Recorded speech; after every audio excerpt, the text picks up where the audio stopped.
అటవీ శాఖకు పెద్దపీట వేస్తున్నామన్నారు డిప్యూటీ సీఎం పవన్ కళ్యాణ్. జంతువులను అంతా దత్తత తీసుకోవాలన్నారు. జంతు సంరక్షణకు అధిక ప్రాధాన్యత ఇస్తున్నామన్నారు. విశాఖలో డిప్యూటీ సీఎం పవన్ కళ్యాణ్ పర్యటిస్తున్నారు. విశాఖ జంతు ప్రదర్శనశాలను పరిశీలించారు. అక్కడ పరిస్థితిని అధికారులను అడిగి తెలుసుకున్నారు. ఈ సందర్భంగా అక్కడ మొక్కలు కూడా నాటారు. ఇక పూర్తి సమాచారాన్ని మా కరెస్పాండెంట్ చంద్రశేఖర్ అందిస్తారు. చంద్రశేఖర్, విశాఖ పర్యటన వివరాలేంటి?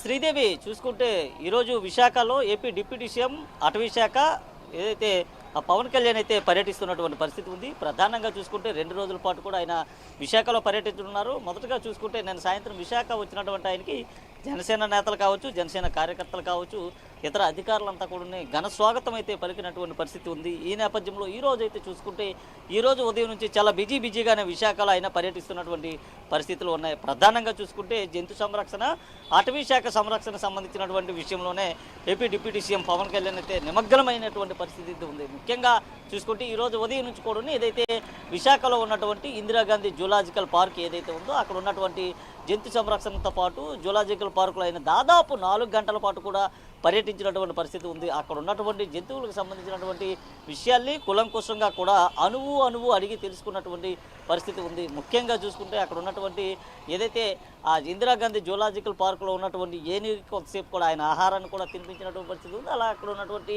ఇతరత్ర పులులు కావచ్చు, సింహాలు కావచ్చు, లేదా బ్లాక్ ప్యాంథర్ కావచ్చు, లేదా జిరాఫీలు కావచ్చు, లేదా గీబ్రాలు కావచ్చు, ఇలా అక్కడ వేరువేరుగా ఉన్నటువంటి కోతులు కావచ్చు, లేదా పక్షులు, కిలకల రావాలి, వీటన్నిటికి సంబంధించినటువంటి అన్నింటిపైన కూడా ఏపీ డిప్యూటీ సీఎం పూర్తిగా కూడా జూ ప్రాంతంలోనే అణువు కూడా అక్కడ ఉన్నటువంటి అధికారులు అలాగే జూకు సంబంధించిన సిబ్బందితో కలియ తిరిగినటువంటి పరిస్థితి ఉంది. ముఖ్యంగా చేసుకుంటే 11 గంటల ప్రాంతంలో విశాఖ జూలోకి ఎంటర్ అయినటువంటి ఆయన దాదాపు 4 గంటల పాటు కూడా అంతే 2 గంటల వరకు కూడా ఆయన జూ పార్క్ ప్రాంతంలోనే పర్యటించినటువంటి పరిస్థితి ఉంది. ముఖ్యంగా చూసుకుంటే జూలో ఉన్నటువంటి జంతు సంరక్షణపైనే ప్రధానంగా AP deputy CM Pawan Kalyan అయితే దృష్టి సారించారని చెప్పుకోవచ్చు. ముఖ్యంగా ఆయన అటవీ శాఖ మంత్రిగా ఉన్నప్పటి నుంచి కూడా జంతువులపైన కావచ్చు, లేదా అడవులపైన కావచ్చు, పెద్ద ఎత్తున కూడా ఆయనైతే సంరక్షణ దిశగా కూడా అడుగులు వేస్తున్నటువంటి పరిస్థితి కనిపిస్తుంది. మనం ఇదివరకే చూసుకుంటే ఏదైతే పార్వతీపురం మన్యం జిల్లాలో కావచ్చు, లేదా అల్లూరు జిల్లాలో కావచ్చు, లేదా రాష్ట్రంలోనే ఎక్కడైనా కావచ్చు, అటు తిరుపతిలో కావచ్చు, ఇలాగ అన్ని ప్రాంతాల్లో కూడా ఏదైతే అక్కడ ఉన్నటువంటి అడవులకు సంబంధించినటువంటి సంరక్షణ ఇతరత్ర అంశాలపైన కూడా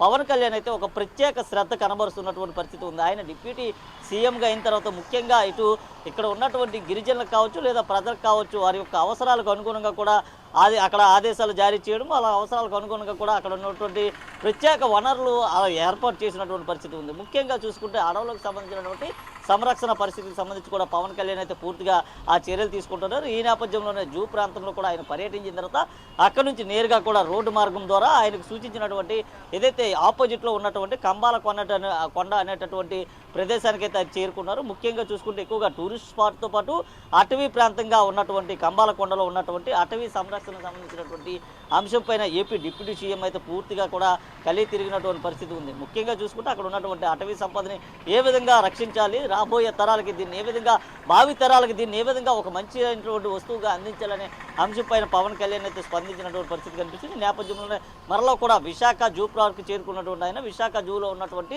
2 జంతువులు అంటే 2 జిరాఫీలను దాదాపు ఏడాది పాటు కూడా ఆయన దత్తత తీసుకున్నటువంటి పరిస్థితి కనిపిస్తుంది. ముఖ్యంగా చూసుకుంటే తన తల్లి అంజనాదేవికి సంబంధించినటువంటి పుట్టినరోజు వేడుకలను పురస్కరించుకొని ఈ 2 జిరాఫీలను కూడా AP deputy CM Pawan Kalyan అయితే దత్తత తీసుకుని అలాగే జంతువులపైన తనకున్నటువంటి మనసు మమకారాన్ని కూడా చాటి చెప్పుకున్నటువంటి పరిస్థితి కనిపించింది. ఏడాది పాటు కూడా ఈ 2 జిరాఫీలకు అయ్యేటటువంటి ఖర్చు ఏదైతే ఉందో ఆ ఖర్చును తను స్వయంగా భరిస్తానంటూ కూడా అక్కడ ఉన్నటువంటి జూలాజికల్ అధికారులకైతే AP deputy CM Pawan Kalyan అయితే చెప్పారు. అనంతరం కూడా జంతు ప్రదర్శనశాలలో ఉన్నటువంటి ఇతర జంతువులకు అందిస్తున్నటువంటి ఆహారం కానీ, లేదా రానున్న వేసవికాలం నీటి ఎద్దడికి సంబంధించినటువంటి త్రాగునీటి వసతులు కానీ, లేదా ఇతరత్ర ఏర్పాట్లు ఏ విధంగా చేశారనే అంశంపైన కూడా అక్కడ ఉన్నటువంటి అధికారులతో కూడా మాట్లాడినటువంటి పరిస్థితి కనిపించింది. అలాగే రానున్నటువంటి మార్చి 15వ తేదీ ఏదైతే మార్చి 15వ తేదీ ఉగాదికి సంబంధించినటువంటి అంశంతో అప్పటి నుంచి కూడా రాష్ట్ర వ్యాప్తంగా లక్షలాది మొక్కలు నాటేటటువంటి కార్యక్రమాన్ని కూడా AP deputy CM Pawan Kalyan ఇప్పటికే రాష్ట్ర ముఖ్యమంత్రితో కూడా మాట్లాడినటువంటి పరిస్థితి కనిపిస్తుంది.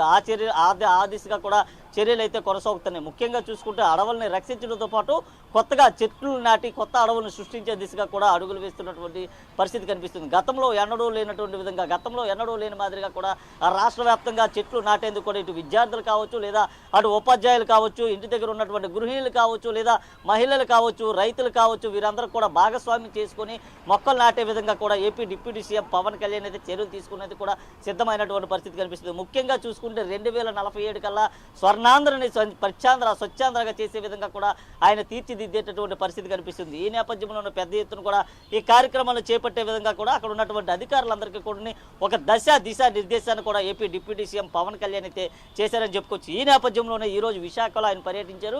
రేపు చూసుకుంటే అల్లూరు జిల్లాలో అల్లూరులో జరిగేటటువంటి అరకు ఫెస్ట్ ఏదైతే ఉందో అరకు ఫెస్ట్ కార్యక్రమంలో ఏపీ డిప్యూటీ సీఎం అయితే పాల్గొంటున్నారు. ఉదయం 11 గంటల ప్రాంతంలో రోడ్డు మార్గం ద్వారా అక్కడ చేరుకుని అక్కడ జరిగేటటువంటి కార్యక్రమాల్లో పాల్గొంటారు. అలాగే అక్కడ చూసుకుంటే గిరిజనులకు సంబంధించినటువంటి సాంప్రదాయ నృత్యాలను కూడా ఆయన తిలకించేటటువంటి పరిస్థితి కనిపిస్తుంది. ముఖ్యంగా చూసుకుంటే గిరిజనులు ఏదైతే అక్కడ ఉన్నటువంటి ఆదివాసీలకు సంబంధించి ఇప్పటికే పవన్ కళ్యాణ్ అయితే చాలా పెద్దమైనటువంటి చర్యలు అయితే తీసుకున్నటువంటి పరిస్థితి కనిపిస్తుంది. ముఖ్యంగా చూసుకుంటే ఉన్నటువంటి డోలు మోతలన్నింటినీ రూపుమాపడంతో పాటు ఆ ప్రాంతంలో కూడా ఇప్పటి వరకు ఎప్పుడూ లేనటువంటి విధంగా స్వాతంత్రం వచ్చిన నాటి నుంచి కూడా రహదారులు లేనటువంటి గిరిజన గ్రామాల్లో రహదారులు వేసినటువంటి పరిస్థితి కనిపించింది. విద్యుత్ లేనటువంటి ప్రాంతాల్లో విద్యుత్ లేనటువంటి పరిస్థితి కనిపిస్తుంది. ఈ నేపథ్యంలోనే అటవీ ప్రాంతాలన్నింటి కూడా మరింత దీనిగా ఎదిగే విధంగా కూడా ప్రజలంతా కూడా భాగస్వామ్యం కావాలంటూ కూడా ఏపీ డిప్యూటీ సీఎం అయితే ఒక కంకణం కట్టుకున్నట్లుగా తెలుస్తుంది శ్రీదేవి. Right Chandrasekhar, thank